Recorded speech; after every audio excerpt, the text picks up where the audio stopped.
buttoned up to you. And then up there is where our Zoom guest will appear. Okay. I've set up my camera here. I'm just going to let it run.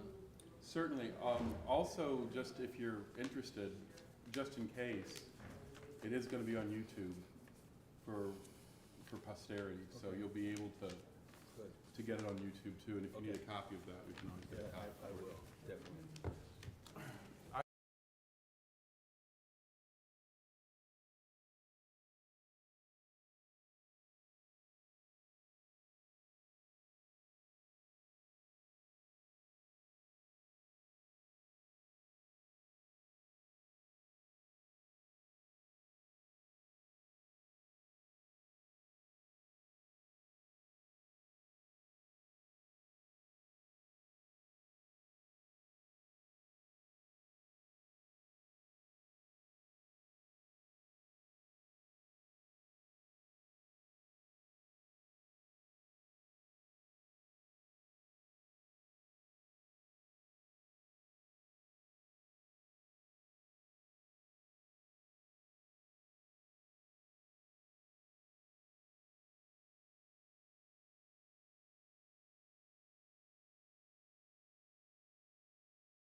Thumbs up. All righty. Welcome, everyone. For some of you, this may be your first time. For others, you may have been here. This is,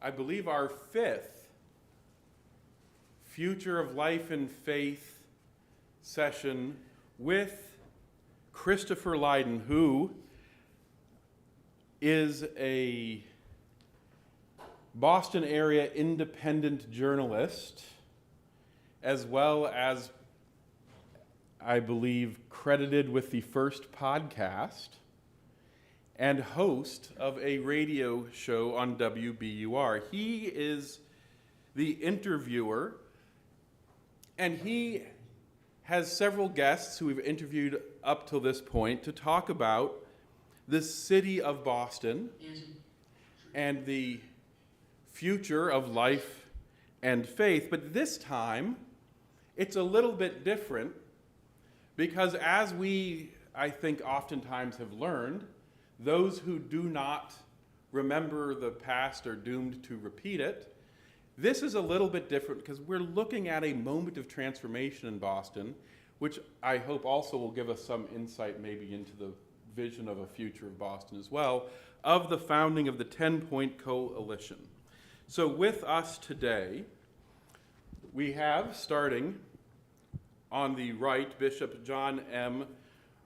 Borders III, who is celebrating his 41st anniversary at Morning Star Baptist Church this Sunday.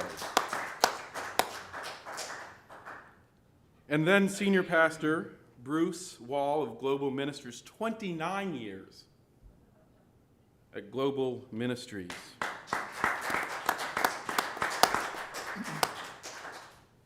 Two pastors who have been in Boston for a combined, what is that?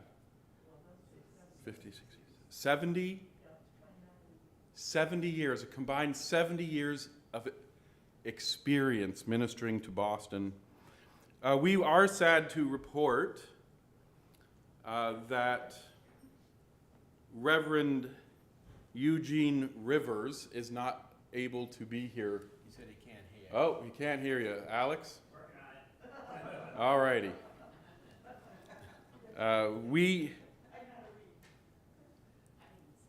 We are working on that, and as soon as I'm done here, I'll go and assist Alex. He can't hear. Oh, Alex, yeah, unmute Zoom.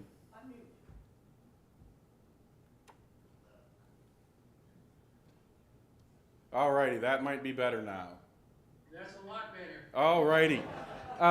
You've missed the introduction, so you have no idea who I'm sitting with, I'm assuming. or you might, because on the screen up here is Christopher Winship, who is the Dyckman-Tishman Professor of Sociology at Harvard University, and he has published and written on the 10-Point Coalition. So we kind of have the journalist inquiring, the academic studying, and the boots on the ground who lived it. So without further delay, I would just like to say thank you all, and I look forward to hearing incredible wisdom this evening, which I know I will.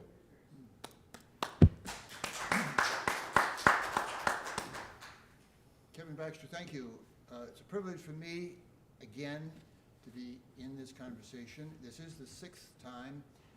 The general heading is Faith and Life in Boston in the 21st Century. This one's a little different. We're going back 30 years into the 19th century to look again at a moment that changed the town. An eruption in a church in Mattapan that prompted something new, which was action, not just action, but an alliance that still exists among churchmen in Boston and the Boston Police Department. The thought was to do something different, and not only they did, but the country took note. The moment came in June of 1992, the Morning Star Baptist Church in Mattapan. I would ask John Borders, then and now the pastor of that church, Bishop John Borders, to take us back to that evening, the shock, the surprise, the meaning 30 years later, John. Well, thank you, first of all, Christopher, for Pleasure. hosting us, and Brother Bruce for sharing this discussion with me and all of you, and my dear friend, Colin Leach. God bless you, and the Church on the Hill family, and also you, Professor. Thank you for allowing us to come. I'd like to begin with yesterday before I go back to 1992. A woman named Jean Dwyer was stabbed in Franklin Park, and there was a press conference as a result with community activists, clergy, and some people in law enforcement. I watched that on television, but I watched it the way I watch all news about violence in Boston since 1992. And what that means is, and I believe Bruce would attest, and others who are still living from that time would attest, you cannot watch violence in Boston in certain communities without testing to see if the tenor of the time is repeating itself or not. So you're always looking to see what we accomplished in 1993 and following, if whether or not we have returned to the climate of violence among young people in our city, or whether or not we're still benefiting from the coalitions and the strategies that were built at that time. I cannot watch the news. I cannot hear about things happening in my community without wondering, are we going back to 1992? 1990 and 1991, both years I buried myself as the pastor of the church, 50 murdered victims per year leading up to that time. I was one of many clergy who were being called on a regular basis by funeral homes to come and do funeral services. So there would be members of our church who would say, my nephew was just killed, but most of the time it was Tony Bullock at the Bullock Funeral Home, right on the corner of Woodhaven and Blue Hill Avenue, or Mrs. Davis from Roxbury, or Marjorie Johnson from J.B. Johnson's funeral home, that would call me and say, someone else was killed. Are you free? Can you come and do this? So the first 2 years leading up to this, I had buried 100 murder Oh, victims my God. leading up to this. So by the time we reached the summer of June of 1992, a woman that I went to school with in grammar school called me up and said, my nephew was killed at a party. He was shot in a window, and he was not the victim. He was accidentally killed in the midst of a gang violence melee. Would you do the funeral? I was in New York running a revival. I drove back with my jeans and so forth on, rushing to make it into the church on time to do this service. Just before I was about to, the church was packed, it held about 300 people. Just before I was about to deliver the eulogy, and a young soloist was singing His Eyes on the Sparrow, a wave of violence broke out from the back of the church and made its way to the front of the church. People began jumping out of windows, breaking doors. One little girl, about 7 years old, a part of the family, had all of her front teeth knocked out because she was trampled by people trying to get out of the way. About 12 to 15 young youth chased a man to the front of the church where Robert Odom was being buried. The man they were chasing was Jerome Brunson. I'll never forget these names. You remember that? And they started picking up. They were chasing him down. They would stomp him. They would pick up folding chairs. We had regular pews, but there were so many people. We had folding chairs in the aisles. People are running for their lives, running for their lives. This gang, this collection of youth, because I don't think they were from one particular group. They threw chairs, they stomped this young man, they beat him on the ground. He managed to get up, fell down by the casket again, where they stomped, beat him, threw folding chairs at him. He managed to get up again and run I'm in the pulpit, he runs to the right side of the pews and he collapses. Two of my ministers, one was your friend, I think you remember, Dr. Tony Campbell. Of course, my word. Who was at Elliott Congregational Church, was standing. Boston University. Yeah, and Boston University, was standing with me in the pulpit.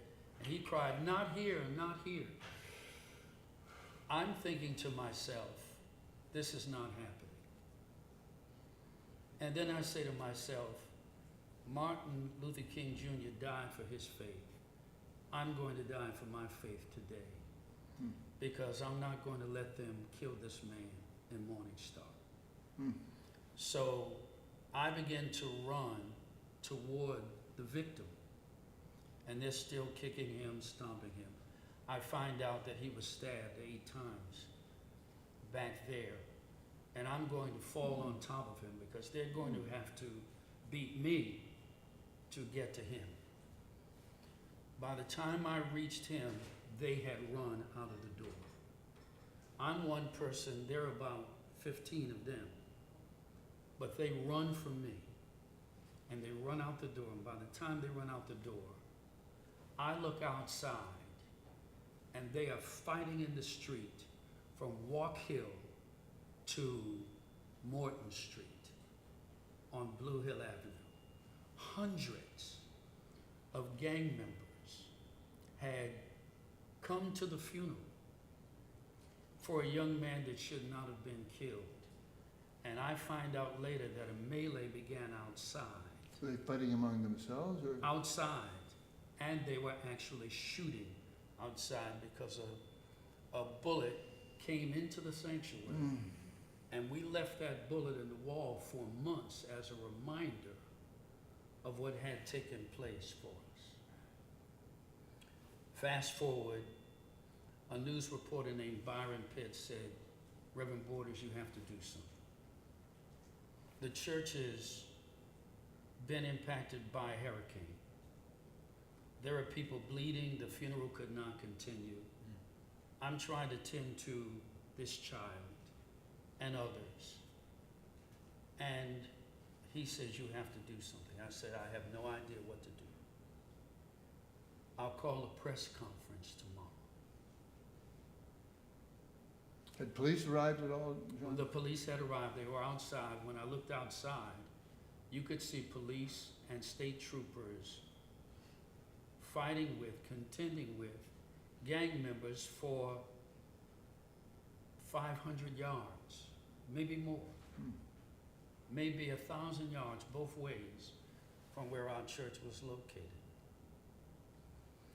All the press came that night, so I was at the church from 7 until about midnight as I was there. I think I heard from you that day when, that night when that happened. The next day,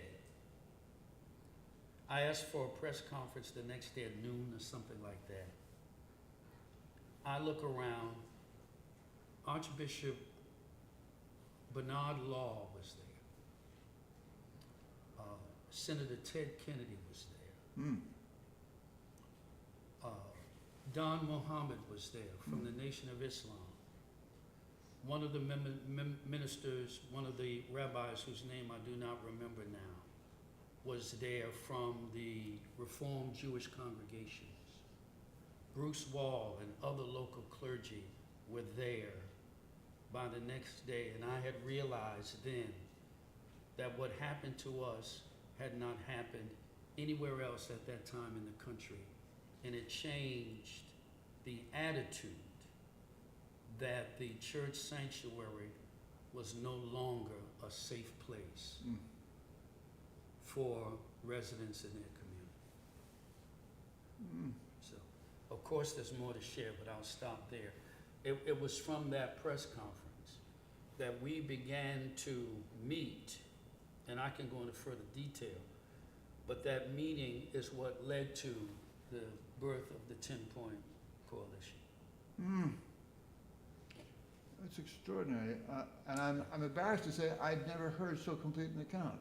I heard Right. probably the next day from Gene Rivers, who said this was historic, this was a watershed. Yeah. And chaos has come into the church, forced its way into the church. That's correct. And we've got to do something. Bruce, remember yourself. I knew you well then. You were probably, were you still at 12th? Or I were was still at 12th, yeah. This is kind of history breaking on our shores. I mean, how did you understand it? First of all, I was shocked, and I'm glad that I've heard the story recounted by you tonight, because I've heard some things coming out of how you felt, how Yes. you were reflecting on Thank it you, Bishop in Williams. ways that I've never heard it before. And I can understand why that's still with you, very, very deep.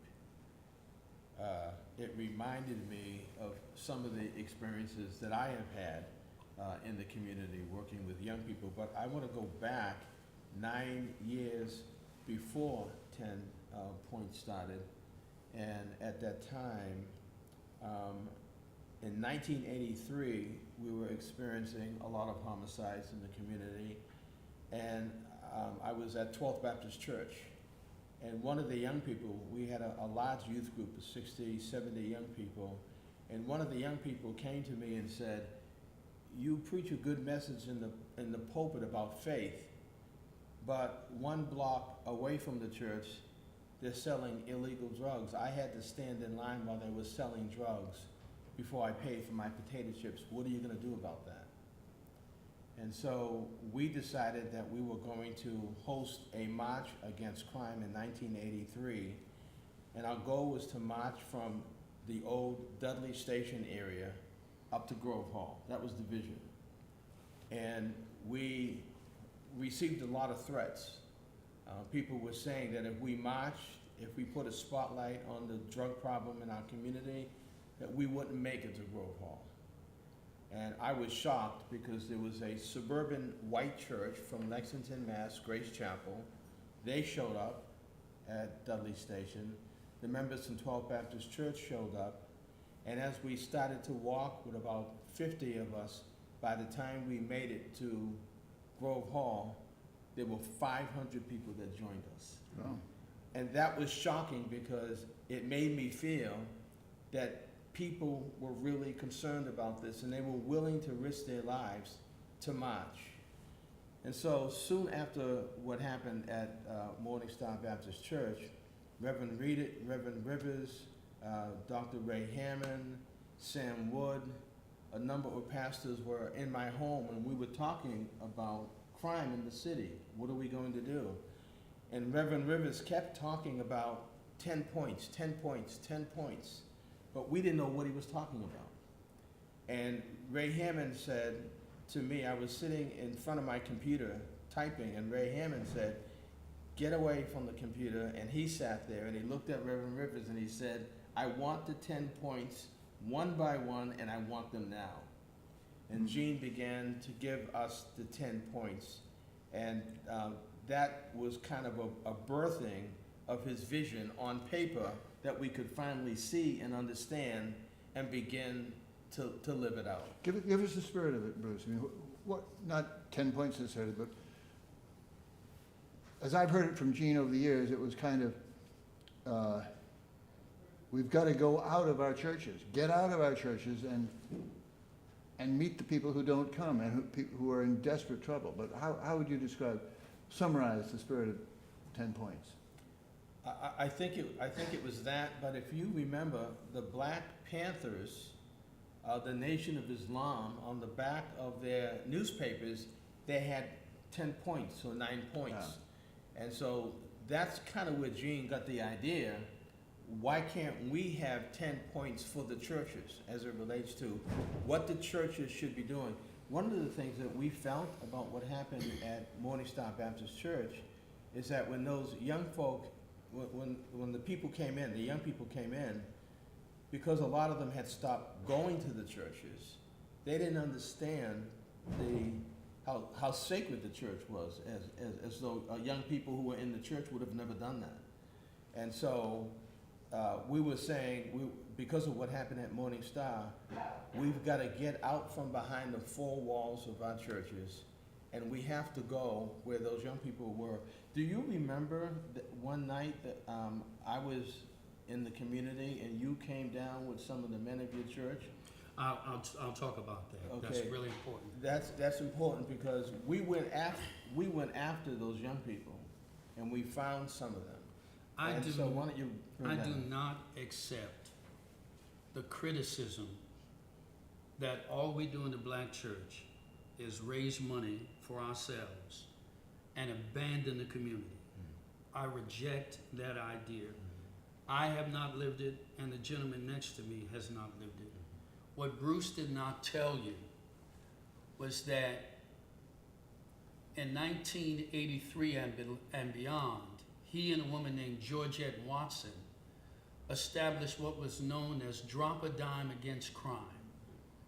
It was the first program where leaders were asking members of the community to drop a dime, meaning tell about the violence that you know without feeling that you're snitching on the criminal for the sake of saving our communities. I remember Bruce Wall becoming, along with Georgette Watson, going into drug-inhabited areas, in abandoned buildings, and spending the night or spending the week in fasting and in prayer.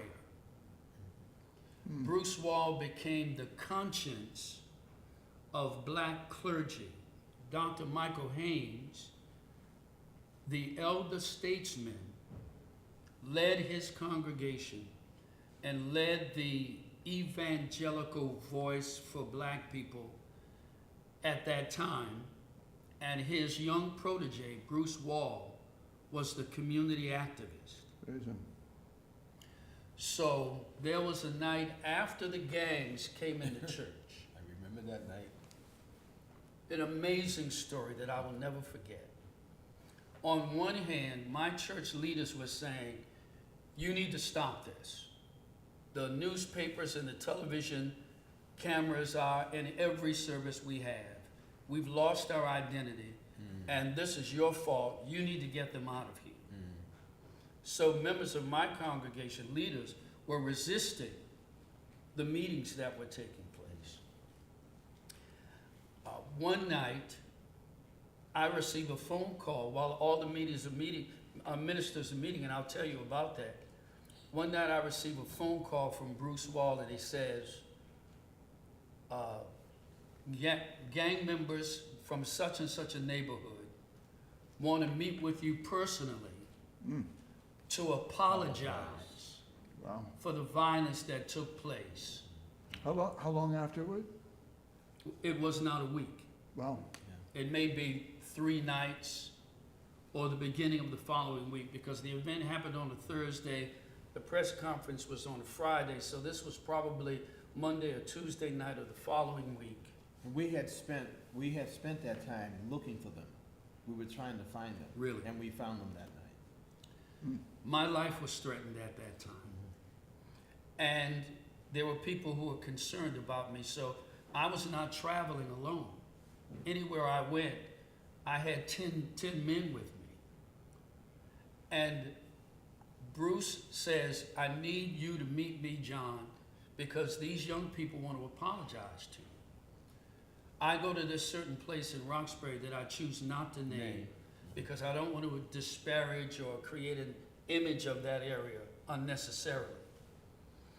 I go there, and when I get out of the car, Bruce Wall has a cluster of 10 to 20 young people who were gang members, affiliated as gang members, who saw me, but when I get out of the car, I'm getting out of the car with 10 men. So instead of welcoming me, they go on guard. And now Bruce has to intervene between John Borders and these gang members and say, they're not here to harm you. They're here to speak to you.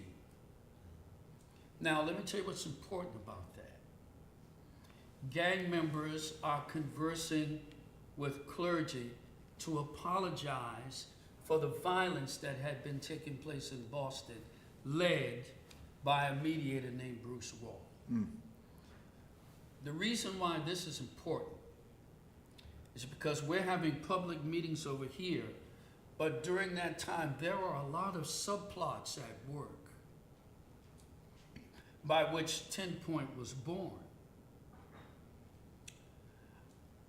And I wanted to go on record by saying that I would never forget what Bruce Wall did for me that night. There were many, Colin, there were many white clergy that I knew that did not come to Morning Star. They said, we do not want to be a part of the circus. We are going to pray for you. When we had the meeting, we started a press conference. We had a press conference on Friday.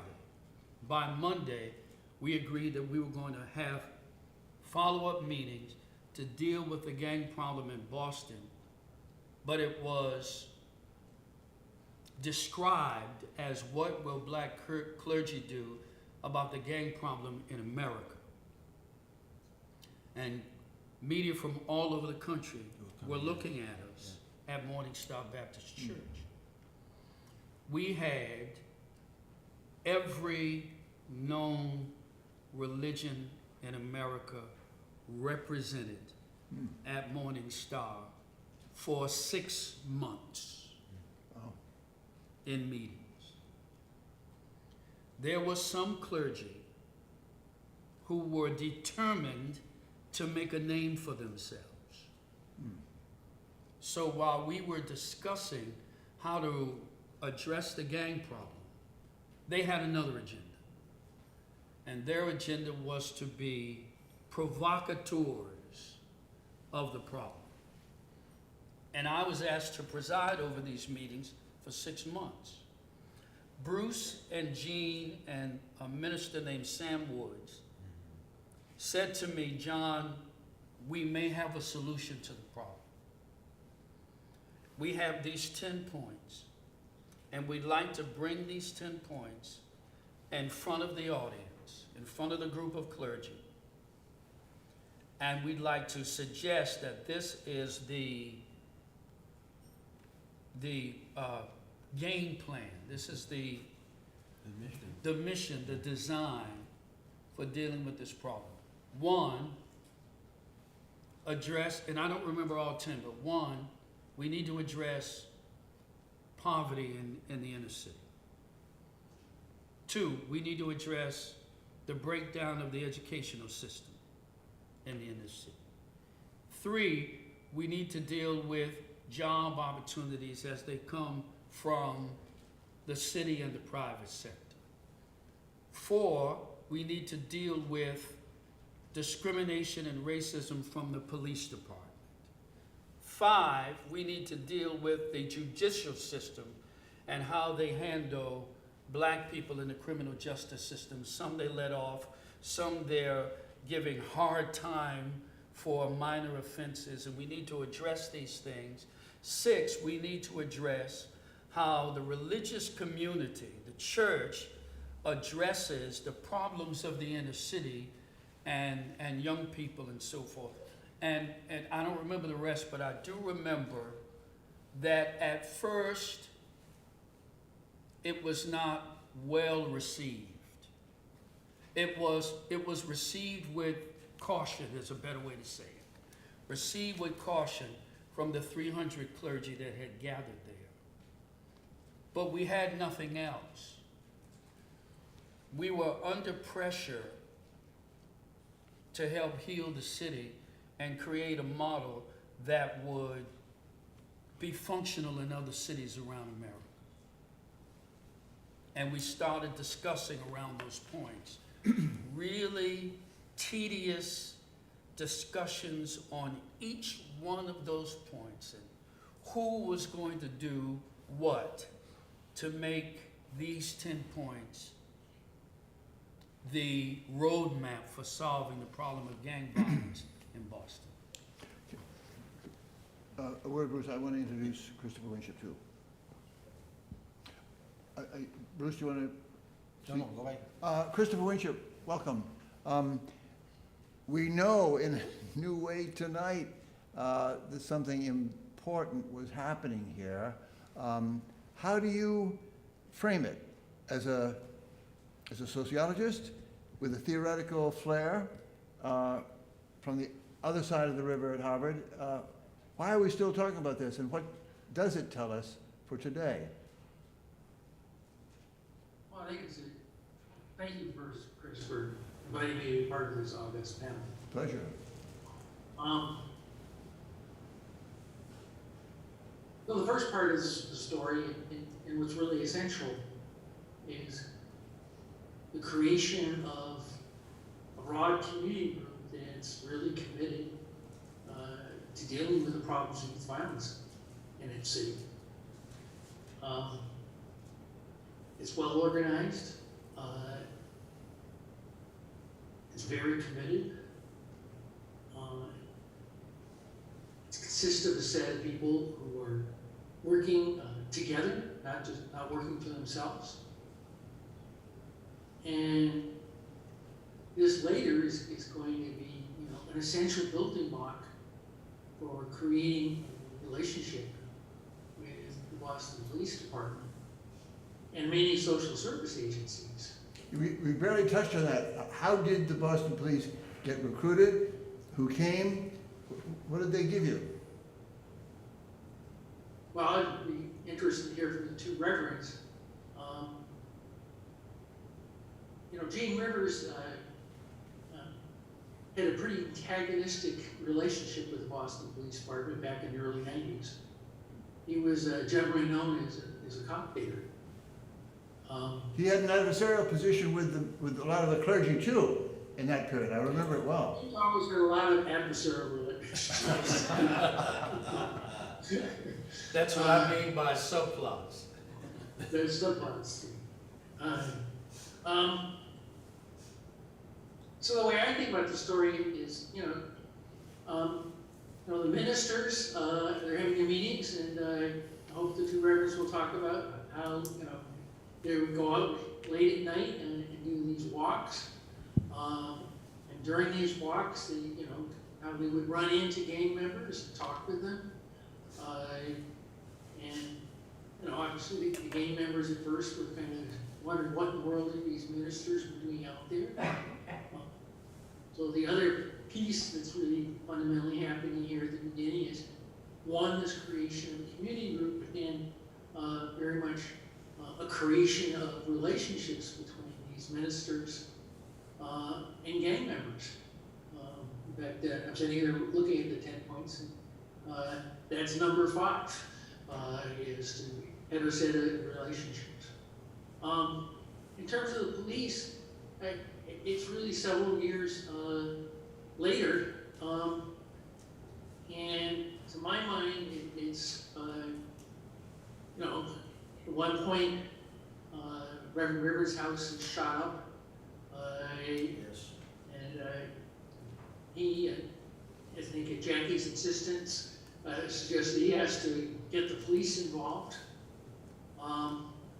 Then there's the very tragic case of Reverend Cecilia Williams, that I'm sure both the reverends here remember. Reverend Williams was retired. The police had been given an address of a drug dealer. A SWAT team went in. They had been given the wrong address. They had been given the address of Reverend Williams. Chaos ensued, and Reverend Williams was handcuffed, had a heart attack, and died. Yeah. So that was a huge crisis for the police department. I think everybody in town and across the country was waiting for the riots to occur in Boston. Certainly this had the capability to that. And Paul Evans, the commissioner, had the smarts to talk to the ministers, and was told that he had to have a press conference and take full responsibility for what happened. And then there were subsequent meetings with the community in which the police would meet, but the various ministers would go along. And of course, there were no riots. I think the key event, though, was in '95, when a drug dealer shot and killed an assistant district attorney, Paul McLaughlin. I'm sure you all remember that. And for those who are kind of not students of Boston history, I need to go back to '89 just for a second. So in '89, we had the Carol Stewart murder. And this was a case where a husband and wife had been in Lamaze class. They were both white. And the wife got killed, and the husband was badly shot. He described the assailant as a young black man. Basically, Boston Police Department turned the inner city of Boston upside down. We were a young man, language of the police at the time, we were tipped upside down, no matter what your situation was. And it then came to court, brother of the husband claimed that it actually had been the husband who had killed his wife. He was having an affair, it was an insurance policy. The husband jumped off the Trojan Bridge. That was a really traumatic period event for Boston, because it really kind of signaled that all the troubles that had happened in school busing and all the racism of the 70s and early 80s, people thought it was still there. Chris, could I interrupt you just to say, I mean, I'm envying you speaking as a journalist, and I had a TV program, news program at that point in my life, in the town's life. I want to know how both the clergyman and the cops broke through to reality. They were both, Just about to tell you. the drug industry, no, but I want to know how Gene started these conversations on the street with There's kind of loose relationships. There's not much. It's when McLaughlin gets murdered, both the police and the ministers independently realize this can be Carol Stewart all over again. Boston is going back downhill. Yeah. And the ministers come out and make a very important, almost contradictory statement. They say, this is a very serious crime. It has to be aggressively investigated, but there's going to be no open season on young black youth. And it's at that point that I think that the ministers and the police suddenly realize they really have to co-manage the story, the narrative, and the work that needs to be done. So, I'd be, more than interested to hear from the two reverends how they see it. But for me, it was kind of this period of, kind of loose cooperation out of necessity, and then this revelation that, we really have to work together. I mean, and then one of the ways I described it in my writings is there really was no table in the story. It wasn't like ministers and cops were sitting down saying, golly gee, we haven't gotten along in the past, but we have some common, concerns. It was really McLaughlin's murder that kind of was fundamental, and then it's really from that point on that a very formal relationship develops. Sorry I've taken too long. No, it was completely fascinating. I had never made that connection between the Carol Stewart murder, and it did become open season on black suspects. Get into the projects and find me somebody. And it was appalling for the police to confront that. They were humiliated by the perfectly awful, lazy, racist, reflexive pursuit, and they had to undo that. And at the same time, the ministers had something to answer for, too. Can I push Please. on that a little? Yeah. It's important to bring in Reverend Rivers, who is not here. It's important to bring him in because it wasn't easy establishing the relationship with the Boston police. When Reverend Rivers first started, he was the type of pastor who was on the streets working with the young people and their families. Although I was at 12th Baptist Church working with church young people, I was also on the streets. And I don't want to start a problem here, but I have to be true and share this, that when Reverend Rivers was first coming to the city and doing his work on the streets, the relationship with the Boston police was not a healthy one. We didn't have that relationship when we started. So the Boston police would go to the parents of the young people that Reverend Rivers was working with and say that Reverend Rivers is really giving the kids drugs. He's a drug dealer. The police would then go to the young people that he was trying to work with and say, Reverend Rivers is a snitch. And that was setting Reverend Rivers up for someone to try to kill him. So because I was on the street and I was also working as a clerk magistrate in the juvenile court, I had relationships with the police department, and I embraced Reverend Rivers because I felt that he was doing the same thing that I was trying to do. And if they were coming after him, if I don't walk with him and be a friend to him, they'll come after me. So it took a long time for us to establish the relationship with the police because I think they thought that we were in the way. They didn't understand what we were doing. Now, some may not understand this point, but on one hand, trying to reach the young people, you have Bruce Wall with his New England flair, and you have Gene Rivers, who had Philly swag. So the whole Philly thing made Eugene Rivers a provocateur. Mm-hmm. As Bruce was working from a spiritual plane, Eugene Rivers was working to relate more directly to the street and to bring the gospel to the street. That's still his style. I believe that's in his DNA. Mm-hmm. So when we came to the meetings at Morning Star, Eugene Rivers didn't have the chutzpah, that's the wrong word. He didn't have the gravitas that we considered because he was not a pastor from the traditional sense. He was an outsider, and he brought this idea inside, and he demanded, along with Sam Woods and Bruce Wall and Jeff Brown, I believe, and a few others, demanded to be heard. Yep. Now, I'm trying to preside, let me go back. Regarding the police, by the time the gang violence took place in Morning Star, we had the moral advantage.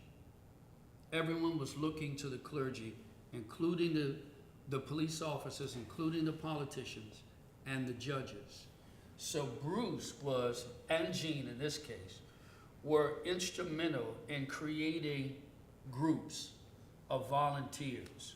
Some would agree to walk Monday through Friday, 10 p.m. to midnight, Codman Square. Another group would go to Fields Corner. Another group would go to Dudley Station. Another group would go to JP. And there were white clergy and black clergy and social activists and police officers walking together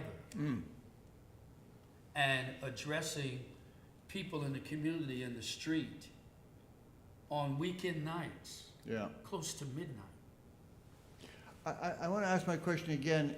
It seems to me there's a breakthrough in candor here on the part of the drug dealers, of the clergymen, and in a very special way of the police. So, sort of like the wall has been broken.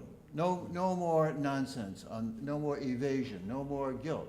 Everybody was on the defensive here, and suddenly there was kind of a magic moment. No, we got to talk. I got to talk to that kid who's dealing drugs, who's scared himself, but he's a threat to everybody, threat to me. Can we talk, please?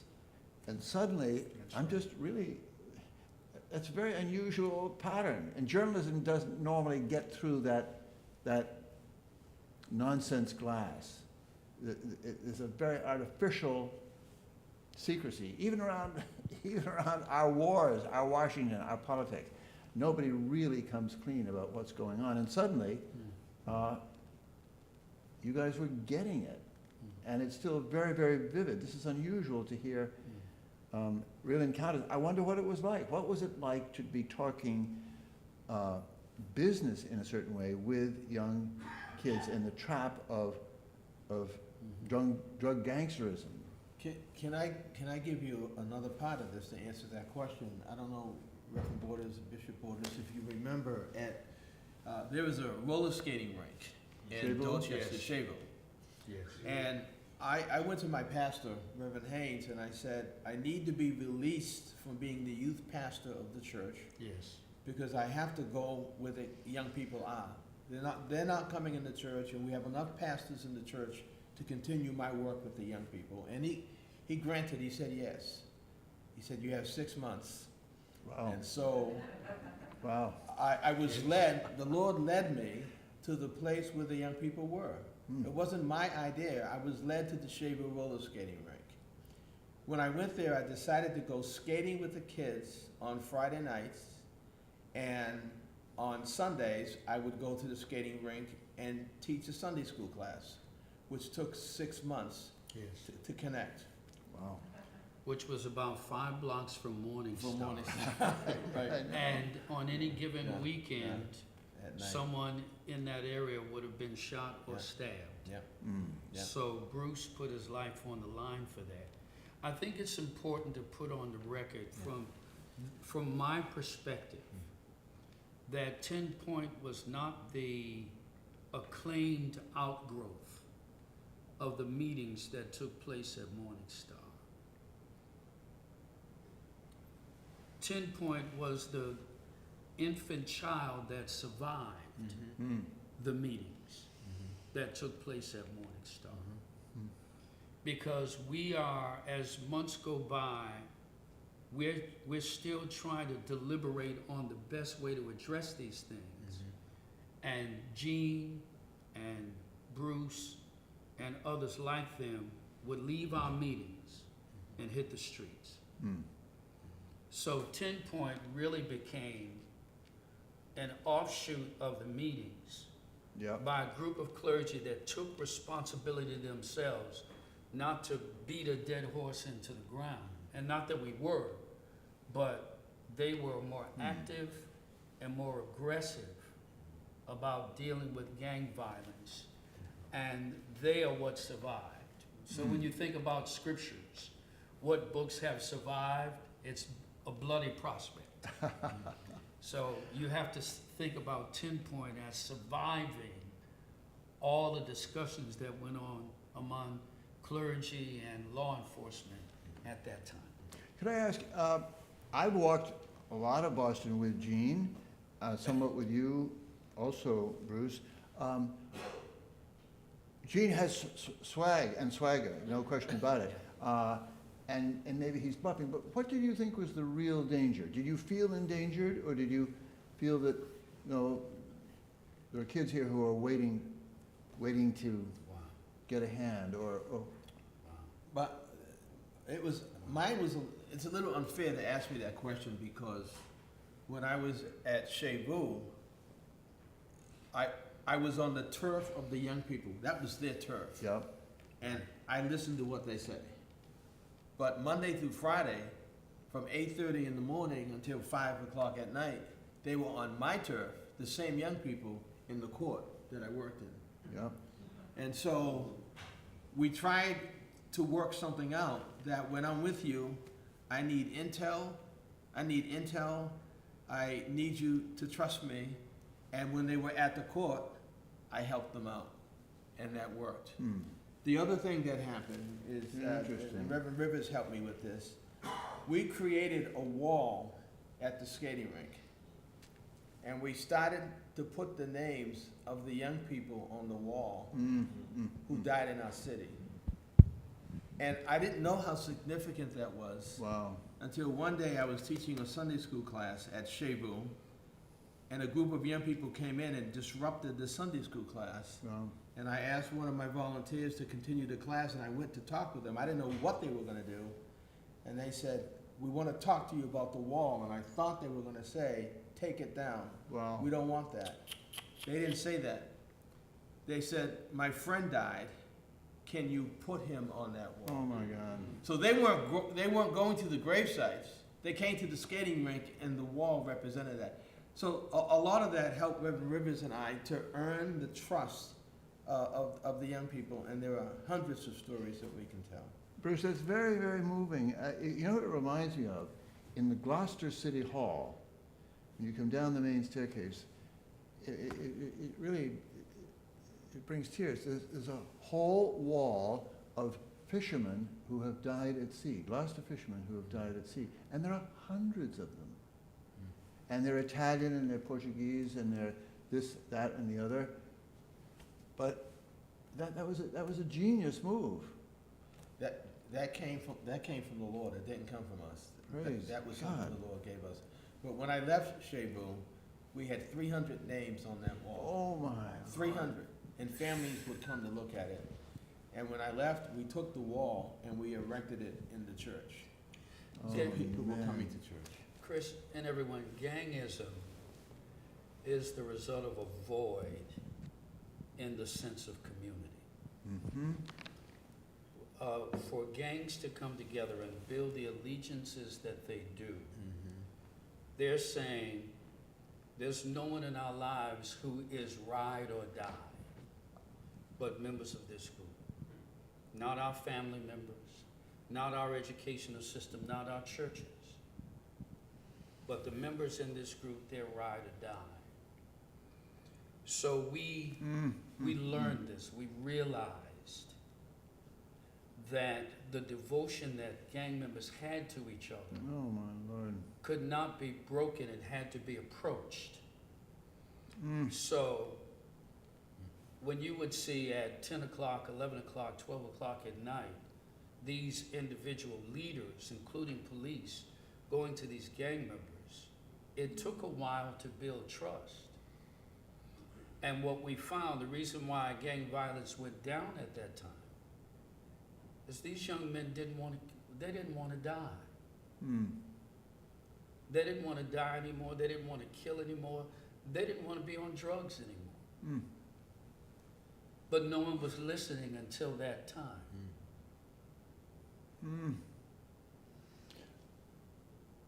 Chris Winship, have you seen that wall? I am. Let's go see it. Let's go see it together. Yeah. That's Please. amazing. If I may, before our time is up, I'd like to say that this took place on a Thursday. Robert Odom's funeral had to be postponed until the next day. I did not have a chance to deliver a eulogy or anything like that. But I remember meeting the funeral director to bury this young man the next day, and those clergy that I mentioned who were at the meeting the night before joined me, and there was no further service. But these were pastors of churches. I don't remember if you were there or not, but these were pastors of churches who became the pallbearers for this young man and saw him in the ground, because we had to promise that family that we would finish what we started in the midst of this nightmare that changed all our lives. Could I ask you, do you, hundreds of young men survived that war. Do you stay in touch with them? Do they want to be remembered? Do they have a sense of the transition here? What changed? 30 years later, these people are grown with families now. Those who are alive, they're grown with families. What do we know about them? Did they approach you? Did No. they- One person did. One person told me several years later that I was there and I was one of the people that came in to kill the young man. And I apologize to you for going in. And this man now had a family. And he said, I apologize to you for going in and doing what happened. I do remember going to court and giving a victim statement about what had happened to some of the individuals. And one of the people who was arrested for the violence was the grandson of a pastor, friend of mine. He had gone in to the church. What we found, though, over the years was that if these relationships were not authentic with people in authority, police and clergy, and people in the court system, people like Bruce, if they weren't authentic relationships, then it was a waste of time. That these young men, particularly young men, and that was before the rise of female gang groups, these young men wanted authentic relationships that were not going to leave when the cameras left. And it changed all our lives, the kind of work that we had to do. And then we began to see stories like this around the country: Chicago, Philadelphia, Cincinnati, Los Angeles. So Morning Star was a watershed moment for the country. A lot of cities came to Boston to check it out. Yes. But why are we beset with horrific crime problems to this day in a lot of the same communities? You said it, no, he said it earlier. And you didn't even finish that. You were asking yourself the question, Right. with the gang problem that we're having now, the shootings, the violence, are we returning? Could you flesh that out a little bit? How much more time do we have? Well, we can take a few more minutes for your discussion. We do want to give people a chance to ask, but, I mean, Yep. If you can keep flesh going that in out. this vein. I thought a little bit about the question of what would necessitate cauterizing a rise of this return of violence. I've been thinking about that, and I would say it's very much like voting rights. We had the 1965 voting voting rights bill passed, but a generation later, there's a group of people who don't understand what it cost to reach that point. And now we have to fight the same fight over again.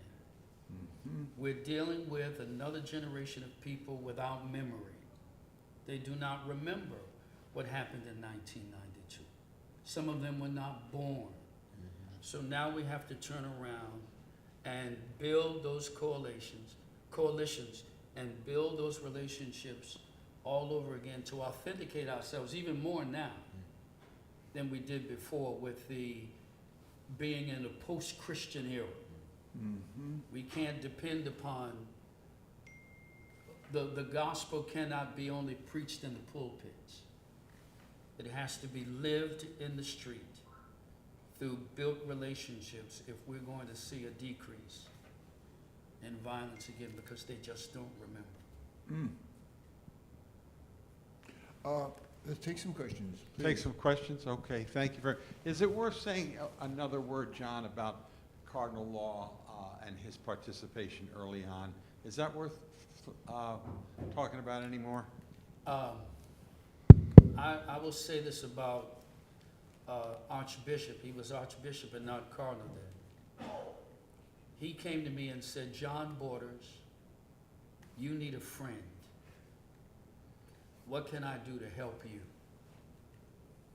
And I found myself in his office on the phone with him many a day, pouring out my heart about the grief and pain I felt about what was happening in Roxbury. And just a few years later, that same man was on the front of the newspaper for not addressing the scandal among children and the priesthood. So clergy and Bishop Law in particular, they're no one thing. We are as complex as the people that we serve, Right, and so is he. right, right. I want to go back here and give David Searles a chance to ask a question. He's paid me in advance, so. Thank you all for being a part of this. This has been so rich to hear the story, an amazing story. And thank you for your service. What a blessing it is to the city. What part did the schools play, or involvement engaging schools at this time in terms of addressing some of these concerns? And were the schools willing to cooperate and interact and be a part of the solution? No, I can't.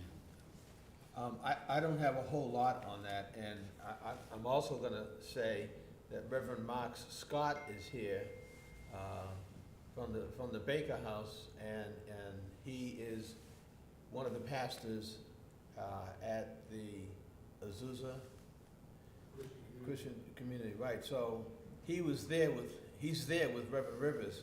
I'm sure he might have some thoughts on that question. And I can address it from the meetings at the time, but to the extent that it went on, I cannot. So I'll make a comment after Reverend Scott.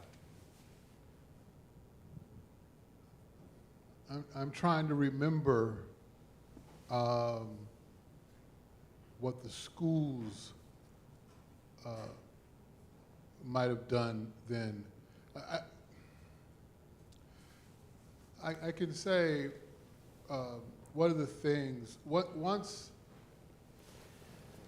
TenPoint became present and kind of a force in the city, then it could speak into other issues.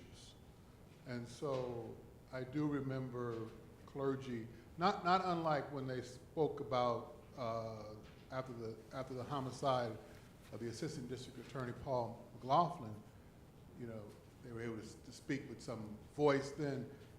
They spoke, on education issues and in support of education issues. I think one of the important points that Bishop Borders made is this notion of subplots, and that there were a lot, what really happened is there were a lot of stories, a lot of things going on that were happening in different ways in different churches across the city. And that moment in 1992 was a quickening right? But there was a lot, I mean, going back to '83 with the march that Pastor Wall talked about, I mean, that's practically that's a decade worth of work, right, that had gone on, right? And then you have people like a Georgette Watson who were in the community, who were activists. So there's a lot of things like that going on. For us, you know, it's a Azusa Christian community, it's a little church. We don't even have a church, right? It's living rooms, right? But there's a school right there in the neighborhood. And so we ought to have a partnership with that school. That's the Oliver Wendell Home School.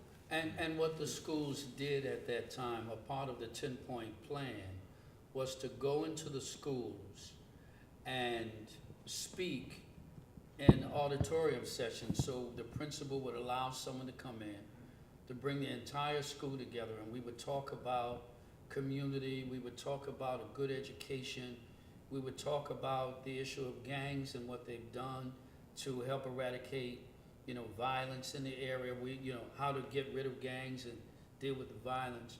But I remember specifically that a part of the plan was to confront the Boston School Committee about the amount of money that they were putting into the system for better teachers, better quality books, and better equipment. That's the activism side of it. And, you know, so you have a church sort of digging in around the partnerships. And one of the things that's important is a lot of these things are happening right now. So the Emmanuel Gospel Center, which is another collection of churches, has a church-school partnership program that goes on right now. Pastor Searles has a whole effort around safety issues in the schools, advocating that way. So, I think that there's a history of how the churches interact with the schools. One of the points, too, was the building of a curriculum to use Black history, Latino history, Right. And use that as a way of engaging young people, Right. so they had a better sense of who they were, right, and the community from which they came. So that they knew about the Voting Rights Act. They understood those kind of things, and then that would be something that not only made them more ready for the workforce, but it would address internal issues within people. So the church, I mean, a Sunday school and a Rotary, that's a school, right? So the whole education process comes out of the schools themselves. Good. Christopher Winship, you want to leap in? Sure. So, I agree with Bishop Borders about the meetings in the schools. I think they were particularly important when they were in the junior high schools. Yes. So, by the time you get to high school, I mean, one of the huge blessings of the 90s was the recognition that it really was a small number of youth, a few hundred, that were really involved in all the violence, maybe 1,000. And, you know, that has pushed policy in the city on and off to recognize that you really have to target those youth. By the time you get to high school, people's not going to high school. They're out on the streets. But if you can intervene at the junior high school level, then, you know, that's one method of early intervention. And I can remember Reverend Jeff Brown telling me about going to a junior high school. And what he did is he would sit there and talk to the kids about how their families would be feeling at their funeral. Basically telling these kids, well, you know, if you get involved in a gangbang, you know, good chance you're going to end up dead. How is your family? How is your mother going to react? And he said these kids' eyes would just bug out. They had never thought about that. And I think that was a very effective part of the program, and something we should be doing today. You know, we've talked a good bit about the Boston Police Department tonight.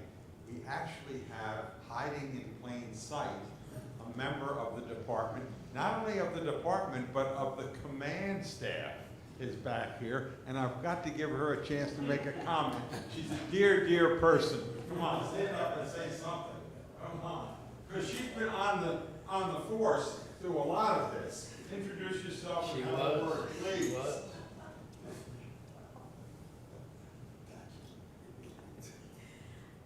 Good evening. I'm sitting here listening to this, and I didn't hear the beginning part of it. And I came out because I was interested to hear the history. Now, I wasn't on the department at the time. I was new on the Boston Police Department, and I was also a member of Morningstar, but I didn't know the history and all the work that went in behind the scenes. And so this, for me, was pretty enlightening, and this is something that certainly I'm sure members of the police department aren't aware of. I mean, we have now we have a younger department, and so I'm here to gather information and to bring that back. So thank you for all of the work that you've done. Thank you, Bishop Waters. Thank you for coming. Thank you for coming. Thank you you. for being a police officer. One of the great police officers, by the way. Why don't you have a word? If you have something. Burton Stanfield is from Fourth Presbyterian in South Boston. He's also co-president of the GBIO. He has a word for us. Well, I won't call it a word, a curiosity I bring. And as a pastor, I just kind of, and somebody involved in clergy in Boston, I'm really curious about, I know we think of this as the faith community stepping in. I'm curious how much of it is a few clergy, a whole lot of clergy with congregations saying, go out there, clergy with congregations saying, get back in here. Just what the interplay was like with your congregations or those you knew of, as well as just the breadth of faith leaders working together. You want to take it first, I'll do second. Okay, I'll address this first. I do remember the feeling. I'll tell it in a quick story like this. One of the people who came to the meetings at that time, and his name slips me, but he was the president of Andover Newton Theological Seminary at that time. And he said to me, John Borders, this is a movement. I will never forget it because I began to shake when he said that. I didn't want to be Martin Luther King Jr. I thought I did until that day. I didn't want to be Martin Luther King. What I discovered was from the meetings and the discussions, there were 300 clergy from every known religious body in America who came to Morning Star, and they would go back and preach about these issues, and they would talk about the meetings to their congregations, and some would be out in the street. The forerunners of TenPoint were the members who did the street work, but all of the clergy who were there agreed as a part of our collective agenda to take this back to our congregations to raise the conscious level of what was happening in Boston. I want to make sure I don't miss anybody. You have a question. Oh no, we're going to finish. Oh, I'm sorry. Go ahead, Bruce. I was twisted around a little bit. I'll go to my own church, 12th Baptist Church with Reverend Michael Lee Haynes. One of the only reasons why he allowed me the freedom to go out and do what I was doing is because he was a former state representative and he understood the importance of being outside of the four walls of the church. And if I was willing to do it, he was willing to send me and let me do it. But there were a lot of clergy in the community, I don't know if from Bishop Borders' side, they didn't understand my sleeping in drug houses. They didn't understand when we first started Drop a Dime and trying to connect that with the TenPoint Coalition, we were asking people to give us information on who's selling drugs, where they selling the drugs from, and we started with 6 phone calls a month. When we ended the program receiving 600 phone calls a month with intel that really helped the police and helped the community. But a lot of pastors did not really understand what we were doing, and there was a lot of criticism. But I thank God that... What did they say? why aren't you coming to the American Baptist meetings? You're spending so much time in the street. We want you at the meetings. You're going to get yourself killed. Just so many different things. They thought that I was a John the Baptist type, and He lacked ecclesiastical accountability. so that was tough. Bruce did not answer to the larger church community.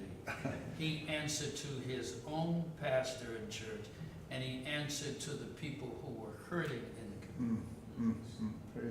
So that's another discussion for another time. But please, before I forget, let me say that this was the one time in my life that you could be for months sitting in the same room with the Nation of Islam and the Reformed Jewish congregations and the Catholic Church and the Protestant Church discussing the same thing. We need to wind up here. I do want to give, please. I have a question to clerk magistrate. Speak up, close to the mic, and tell us who you are. My name is Elena Zelepin, and I'm resident of Brookline, Boston area, and I'm involved right now in the courts, not because, yeah, and I have a question to clerk magistrate. You said you're clerk magistrate of juvenile court, and what kind of cases are filed in the juvenile court? What is juvenile court? We had the same cases that you would have in the adult courts. There were homicides, there was kidnapping, it was just about, it was everything. One of the things that happened while we were in the court, and Reverend Rivers had come to the court on numerous occasions to talk to the clerk magistrates, is that the judges knew that I was a pastor and that I had a church and we had a large youth group. Many times the judges would sentence the young people to come to our summer day camp program, and they had to go and be in the program for the entire summer. It reached a point where I had to say to the judges, we can't take anymore. So we have the same cases that they have in the adult courts, but because I was in that court, the judges saw the impact of Reverend Rivers, myself, and others on the young people. They wanted to push those young people in our direction and to be led by us, and it happened. Can we move forward? I just want to so basically, whatever you say, it's a criminal cases for younger population. Right. What the age, like juvenile? Oh gosh, I don't know what it is today. Okay, It's 16 down to 7 or 8. Okay. How about have you ever heard about care and protection cases at the juvenile? Yes, we had the care and protection child custody cases. We would actually go to the hospitals and hear those cases at the hospitals. But yes, we had the care and protection. So if someone has evidence of neglect or abuse of a child, it will be filed in the juvenile court. No, that we file it with the Department of Public, DPW, and then they would come to the court and file the application for a care and protection case with us. I want to make sure I didn't neglect anybody in the congregation tonight. Remind you that you're at the church on the hill, and that we're very thankful to all of you for being here tonight. John Borders, I have never heard that description of these Thursday night at your church. It's riveting, to say the least. I also want to remind all of you that 2 weeks from tonight, Elaine Zecker will be here from Temple Israel, and I'm hoping that all of you will be here and you'll bring a friend. I happen to be Colin Leach. I am the associate pastor here. But before we close, I want to press the four of you. I want to give each of the four of you a chance to answer this question. We have advertised this session as how Boston was changed in the 90s by all the work that you and many other people did, not just the TenPoint, but many other ministers. And I want to give you a chance to answer that question. Was Boston really changed in that period? And how was it changed? And you were a journalist then, Chris, so you should know. I'm going to start with the professor up there. He's in Sarasota, Florida, so he's free to speak his mind. But please, how was Boston changed, Professor? So I think a number of key things happened. One is the ministers ended the demonization of union members, ended the demonization of the police. To put it in religious terms, their message was, we're all God's children, we're all failed individuals, and we need to work together. Second, more sociological level, I think a message was sent out by the ministers that it's okay to work with the police. And you can see this today. Anybody who's interested can come on Wednesday mornings to LJ Baker House, the Youth Violence Task Force meetings, and you'll see 30 to 50 people there, many from social service agencies, many community members, and various people from the police department or departments reporting on things. So, you know, Boston has a real collaborative structure, and yes, you know, homicides are way up in the country. In Boston, we're on track to perhaps have the lowest number of homicides in recent history. And to my mind, it has to do with the fact that we've really got this kind of community collaboration that's connected to so many of these kids. Not enough of them, you know, there are certain ones out there being left out, but you know, I don't think it's any action that our trend in homicide is just the opposite of what it is in almost every other city in the country. John Borders, was Boston changed? How was it changed?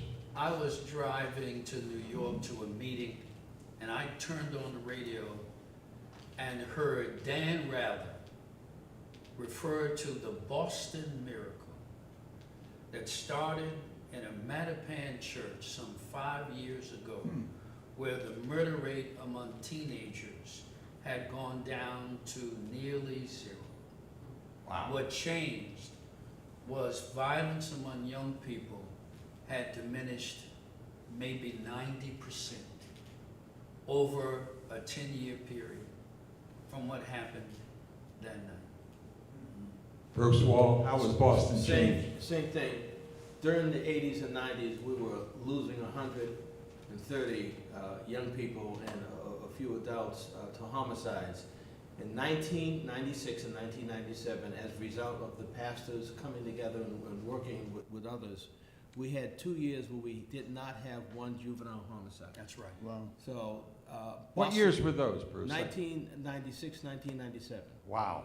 No juvenile homicides. That changed a lot of us. And if we can do it back then, we can do it again today. Amen for that. Sure.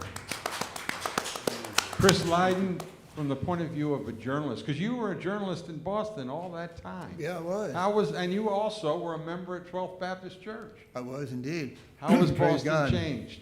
A sinner saved by grace at the 12th Baptist Church, I say.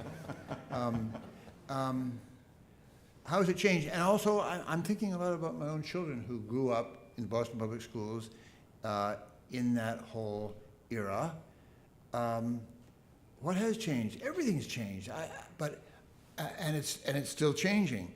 But I would say what the constant thing is that Boston, in some strange way, it produces articulate, interesting, outspoken newcomers, a lot of them. Gene, classically. Gene has opened up a lot of reality for me. And the 12th Baptist Church did too, in different ways. But it's, we haven't done enough credit really maybe to the Evans brothers, you know, the policemen.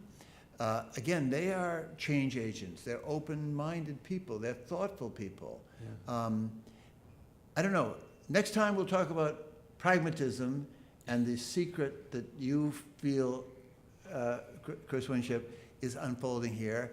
To my mind, it's the spirit of William James, a kind of curiosity, an examination of results as well as principles. consequences of ideas. I think that is in the atmosphere in Boston, and it's still interesting. It's wildly interesting. Yeah. We're going to leave it there tonight, but when you applaud, I'm going to ask you to applaud in just a second.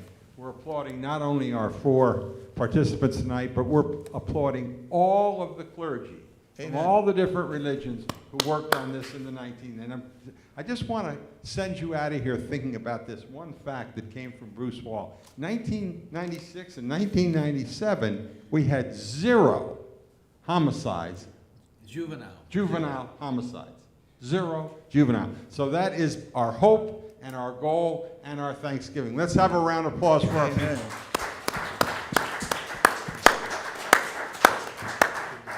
We do have some refreshments in the back. I remind you, you're at the Church on the Hill, on Beacon Hill, right next to the State House, and we're very, very thankful for all who have come and all who have joined us on Zoom. God bless you and keep you as you go. Have a good evening. Thank you.